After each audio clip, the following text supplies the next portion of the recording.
sétimo ano? Tudo em paz? Vera Cruz Teixeira, né? Saudade de todos vocês, né? Das nossas aulas, das nossas brincadeiras. Um abraço aí pro meu grande amigo Fabiano Novo. Forte abraço, Fabiano, Heloísa Mota e todo mundo que compõe essa sala maravilhosa. Eu confesso a vocês que eu estou morrendo de saudade, tá certo? O conteúdo que a gente vai trabalhar aqui, a gente trabalhou em sala de aula, né? Vocês inclusive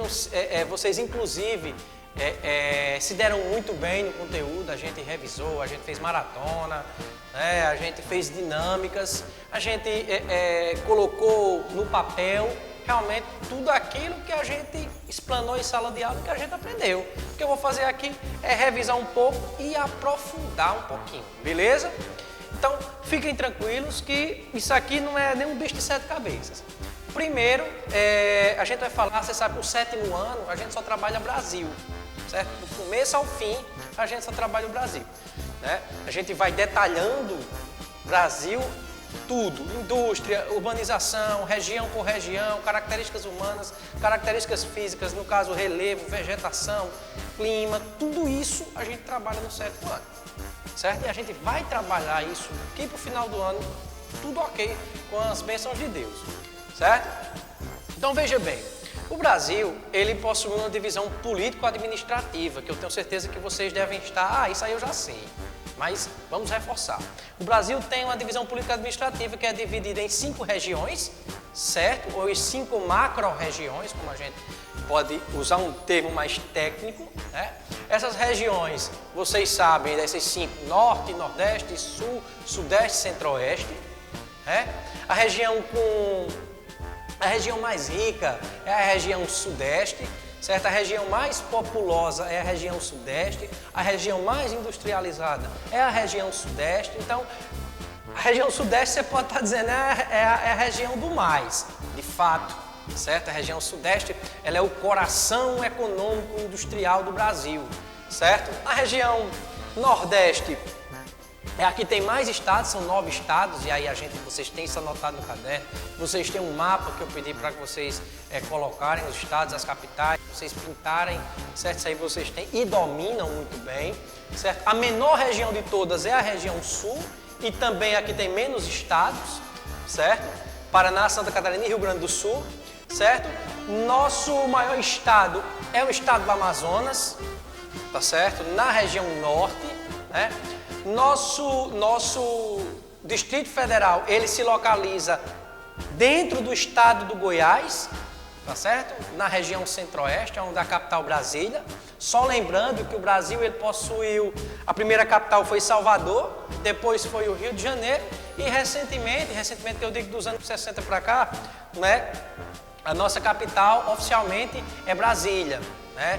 E lembrando que Brasília é o único dos municípios do nosso país que não tem prefeito, tá certo? Então, o Brasil é composto basicamente por isso aqui. Essa é a divisão política administrativa do nosso país, tá certo? Então, o Brasil, ele é uma república federativa, tá certo? O nome completo, todo mundo aí tem um nome completo. O nome completo do nosso país é República Federativa do Brasil, que está em um sistema presidencialista, tá certo? Presidencialista bicameral, onde nós temos a Câmara dos Deputados e a Câmara dos Senadores. O poder do presidente, ele não é absoluto, ele é fiscalizado constantemente pelos deputados e pelos senadores. E ainda existe o terceiro poder, que é o poder judiciário, né? Nós temos o poder executivo, representado pelo presidente da República, nós temos o poder legislativo, representado pelas câmaras, e nós temos o poder judiciário, representado pelos tribunais federais. Tá certo? Essas unidades federativas são divididas da seguinte forma: 26 estados e um próprio Distrito Federal, onde está a sede do poder administrativo do nosso país. Tá certo? Outra regionalização que nós temos são as regiões geoeconômicas, que nós iríamos aprofundar, né, antes da pandemia. Essas regiões geoeconômicas, elas foram criadas por um geógrafo chamado Pedro Pinchas Geiger, ou Pedro Pinchas, certo? Ela não é uma região oficializada pelo IBGE como esta, né? IBGE, para quem não lembra, é Instituto Brasileiro de Geografia e Estatística. É responsável pelo censo, responsável pelo mapeamento, pela distribuição, certo? De uma forma geral, certo? E essas regiões geoeconômicas são 3: Nordeste, Amazônia e Centro-Sul, tá certo? O Centro-Sul ele engloba boa parte dos estados do Centro-Oeste, os 4 estados do Sudeste e os 3 estados da região Sul. Um pedacinho norte de Minas Gerais, nessa região, ele vai pertencer ao Nordeste. Aí você deve estar se perguntando, professor, como é que eles agrupam isso? Por que, por exemplo, o Nordeste tem 9 estados? Por que não tem 8? Por que não tem 7?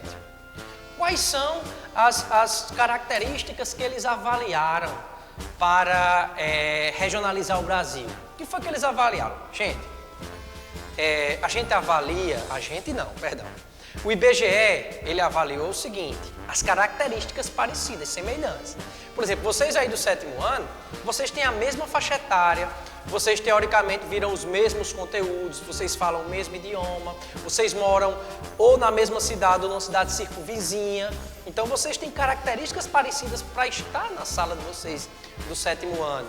Da mesma forma, os 9 estados do Nordeste, um exemplo, como a nossa região, eles têm características parecidas. Por exemplo, nós temos, se a Paraíba é quente, a Bahia também tem uma predominância de calor, o Piauí também tem uma predominância de calor. Perceba que do Nordeste para o Sul já existe uma diferença. Existe uma diferença climática, existe uma diferença de relevo, existe até uma diferença do nosso sotaque, tá certo? Então, eles observaram essa divisão, né, em 5 regiões, foi utilizada as características físicas e climáticas. Veja bem, todos os estados do Nordeste, eles têm um pouco de caatinga. A caatinga, que é a vegetação predominante da nossa região. Todos os estados da região Norte, eles têm a presença, por exemplo, da floresta amazônica. Todos os estados da região Norte, eles têm uma característica de pluviosidade maior do que a do Nordeste. Certo? Boa parte dos estados do Nordeste, eles enfrentam um problema com a seca, tá certo? Então, essa regionalização não foi uma coisa colocada aleatoriamente. Essa regionalização que nós temos no Brasil, ela foi estudada e ela foi agrupada. Muitos dizem que regionalizar é separar, outros dizem que regionalizar é agrupar. Eu prefiro estar na ideia de agrupar de acordo com suas características, tá certo? Então, ó, minhas redes sociais vão estar abertas para vocês, podem entrar em contato comigo, vou deixar atividades, né, ou em PDF ou em Word, para que vocês possam ir praticando em casa sobre o Brasil, e qualquer dúvida eu estarei disponível, tá certo? Então, um forte abraço a todos, certo? Logo, logo estaremos de volta, fiquem tranquilos, porque a gente vai concluir o ano com maestria, você pode ter certeza disso, certo? Não fiquem aflitos, que a gente sempre está aqui. Beleza? Forte abraço a todo mundo.